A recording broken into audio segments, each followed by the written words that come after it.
Hola, hola, ¿qué tal? Buenas tardes chicos, ¿cómo andan? Vamos a hacer un ejercicio de examen que es teórico, vamos a conversar sobre teoría. Dice, según lo estudiado en el tema de potencial de acción en la neurona. Tenemos una serie de afirmaciones, tenemos que ver cuál es la afirmación correcta. Para lo cual tenemos que ver cómo se propaga el impulso nervioso, ¿sí? El potencial de acción en la neurona es un cambio en la polaridad de la membrana de la neurona que se transmite a lo largo del axón de la neurona. Cuando nosotros hablamos de una neurona, ¿sí? Tenemos el cuerpo celular o soma, las dendritas, el axón. Esta neurona o cualquier neurona puede estar unida, ¿sí? A otra neurona o puede terminar en un órgano efector. Lo importante es que, bueno, a lo largo de el axón se tiene que transmitir el impulso nervioso y vamos a ver un poquito de qué se trata eso, cómo se produce. Si nosotros tomamos la membrana plasmática del axón, nos vamos a encontrar, bueno, por el lado de afuera, el medio extracelular, del lado de adentro, el citoplasma o medio intracelular. Y si analizamos cómo está compuesta la membrana, aparte, igual que cualquier membrana plasmática, encontramos la presencia de canales, distintos tipos de canales. Los representé de la siguiente manera. Este de acá lo vamos a llamar canal de fuga del potasio, ¿sí? Está en negro, todo lo que sea negro va a ser potasio, vamos a poner así también. Bueno, este canal lo vamos a llamar canal dependiente del voltaje para el potasio también. Este canal, fíjese que está cerradito, este está abierto, ¿sí? Si miramos este lo vamos a llamar canal dependiente del voltaje para el sodio. En primera instancia, fíjense, están los dos cerrados. Y bueno, la famosa bomba de sodio-potasio, ¿no? La bomba de sodio-potasio, que es lo que hace en una membrana plasmática. Y bueno, siempre permite el ingreso de potasio a la célula, ¿sí?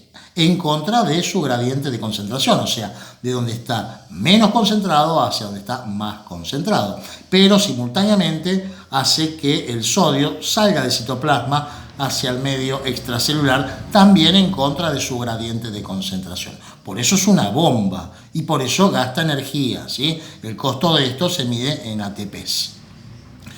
Entonces, cuando la neurona está en reposo, cuando la membrana está en reposo, ¿qué es lo que vamos a observar? Vamos a observar un potencial, una diferencia de potencial a ambos lados. Si nosotros medimos la diferencia de potencial en la célula neurona humana, ronda los menos 70 milivoltios.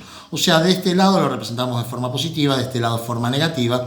Y esta diferencia de potencial no solamente se debe a la presencia de cationes potasio y catión sodio, sino cloruro o un montón de iones presentes. Pero hay un equilibrio y ese equilibrio va a estar determinado por la presencia del canal de fuga y la bomba de sodio y potasio. La célula, imagínense en reposo, todavía no llegó el impulso nervioso. ¿Qué es lo que va a pasar? Se van a estar perdiendo cationes potasios por el canal de fuga, pero la bomba sodio-potasio va a estar a su vez, ¿sí?, equilibrando eso. O sea que se va a mantener en reposo una diferencia de potencial de menos 70 voltios. ¿Qué es lo que pasa cuando llega el impulso nervioso? Cuando llega el impulso nervioso se empiezan a abrir algunos canales dependientes de voltaje de sodio, ¿sí? Acá vamos a poner sodio. Si se abre este canal, ¿sí?, empieza el sodio a atravesar la membrana hacia el citoplasma. Y al pasar sodio positivo hacia el citoplasma, ¿sí?, empieza a aumentar el potencial, o sea, se empieza a reducir la diferencia de potencial entre el medio extracelular y el medio intracelular. Empieza a subir el potencial y ¿qué es lo que sucede? Si gracias a ese impulso nervioso y a la apertura de estos canales dependientes del voltaje del sodio se alcanza un potencial de menos 55 milivoltios, una diferencia de potencial de menos 55 milivoltios, se propaga el impulso nervioso. Si no, vuelve al reposo de la célula y listo. O sea, ese punto se llama umbral. Si se supera ese umbral, el resto de los canales de sodio dependientes del voltaje se abren. Y cuando se abren todos los canales de voltaje del sodio, empieza a ingresar mayor cantidad de catión sodio hacia el citoplasma, produciendo una despolarización de la membrana. O sea, lo que va a ocurrir es que el citoplasma, que era negativo, va a pasar a ser positivo, y el medio extracelular, que era positivo, va a pasar a ser negativo. De esa forma, el potencial eléctrico empieza a subir hasta alcanzar aproximadamente 30-40 milivoltios. Cuando ocurre esto, ¿sí?, se cierra los canales dependientes del voltaje del sodio y se abren los del potasio. Entonces, este fenómeno, toda esta primera parte, es la despolarización de la célula. Cuando se cierra el canal sodio, ¿sí?, hasta ese momento, desde que llegó el impulso nervioso hasta que se alcanzaron los 40 milivoltios, se dice que la membrana es permeable al sodio. Cuando se cierran los canales de sodio, deja de ser permeable y se abren los canales de potasio, se dice que la célula pasa a tener alta permeabilidad de catión potasio. Entonces, ahí, ¿qué es lo que va a pasar?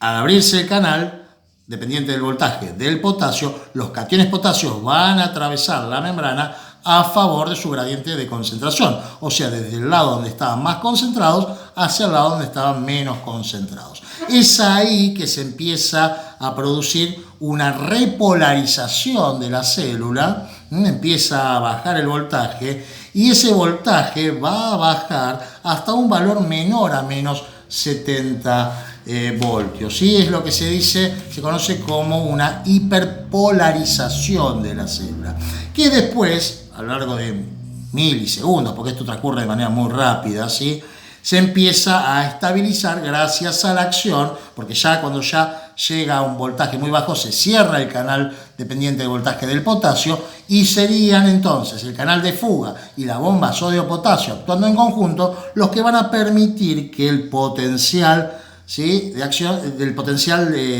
la diferencia de potencial llegue a menos 70 nuevamente y la célula alcance el reposo, ¿sí? Así que bueno, traté de resumir todo este fenómeno. Yo creo que con esto van a poder resolver todo lo que ustedes necesitan. Vamos al ejercicio. Me dice que la permeabilidad del catión sodio es igual a la del catión potasio cuando la célula se encuentra en reposo.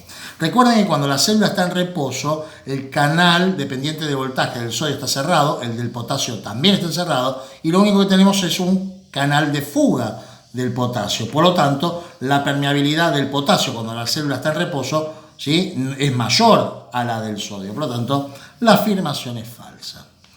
Después dice, el potencial de acción se gatilla al alcanzar el potencial umbral. O sea, cuando llegamos a menos 55 voltios, ahí se gatilla. Si llegamos a ese valor, se produce la despolarización de la neurona. Si no, no pasó nada, volvemos al reposo. O sea que es verdadera. Después dice, la despolarización está acompañado de un ingreso neto de potasio. La despolarización es la primera etapa en donde ingresa el sodio. Se abren los canales de sodio y es el sodio el que ingresa dentro de la célula. O sea que está acompañado de un ingreso neto de sodio, de catión sodio, no de catión potasio. Y después me dice, la amplitud del potencial de acción depende de la intensidad del estímulo. O sea, es falso también. O sea, el estímulo va a producir una diferencia de potencial, ¿sí?, y va a generar o no el impulso nervioso. Bueno, eso fue todo, chicos. Espero que les sirva. Un saludo grande. Chau, chau.